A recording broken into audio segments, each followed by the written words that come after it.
Bonjour, je vais reprendre mon cours de gestion du personnel. La dernière fois, j'avais entamé mon chapitre 2 consacré à l'évaluation du personnel. J'avais fait une introduction.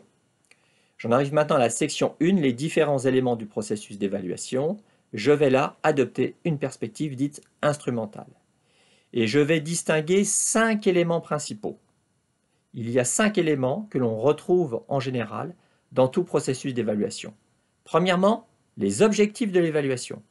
Deuxièmement, l'objet de l'évaluation. Troisièmement, les acteurs, c'est-à-dire les acteurs parties prenantes dans le processus d'évaluation. Quatrièmement, je m'intéresserai aux procédures d'évaluation, c'est-à-dire aux techniques, aux outils, aux dispositifs d'évaluation, j'y reviendrai. Et enfin, les valeurs de l'organisation. Nous allons commencer grand 1 par les objectifs de l'évaluation.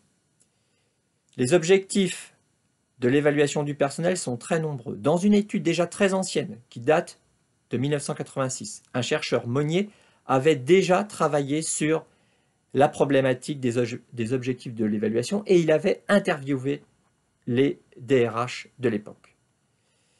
Que faut-il retenir de cette étude de Monnier qui me semble intéressante? Cette étude, elle, mettait en évidence les principaux objectifs qui étaient poursuivis par les DRH quand ils cherchaient à évaluer leur personnel. Quels étaient ces objectifs? Tout d'abord, répondre à un souhait des salariés.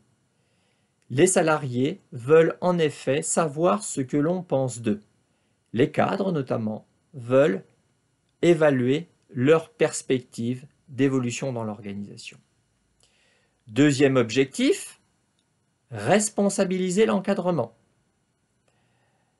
notamment pour empêcher les comportements discrétionnaires de la part de la hiérarchie, c'est-à-dire pour lutter contre l'arbitraire. Il s'agit donc de sensibiliser l'encadrement pour faire en sorte que le processus d'évaluation ne soit tout simplement pas une évaluation à la tête du client, mais soit fondée sur des critères un tant soit peu objectifs. C'est un second objectif qui ressortait très clairement de l'enquête de Monnier. Troisièmement, faciliter la gestion du personnel. En effet, l'évaluation du personnel est censée faciliter les autres actes et les autres pratiques dans le champ de la GRH. C'est censé faciliter par exemple la gestion des carrières, l'évaluation des potentiels, le repérage des hauts potentiels. Quatrièmement, favoriser la communication.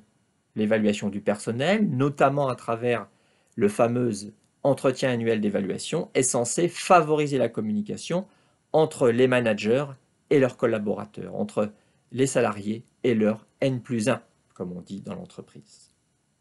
Autre objectif, servir de référence aux propositions d'augmentation de salaire, pour éventuellement mettre en place des systèmes d'individualisation des rémunérations. Mais pour que cela soit possible, encore faut-il avoir mis en place auparavant un système d'évaluation individualisé du personnel.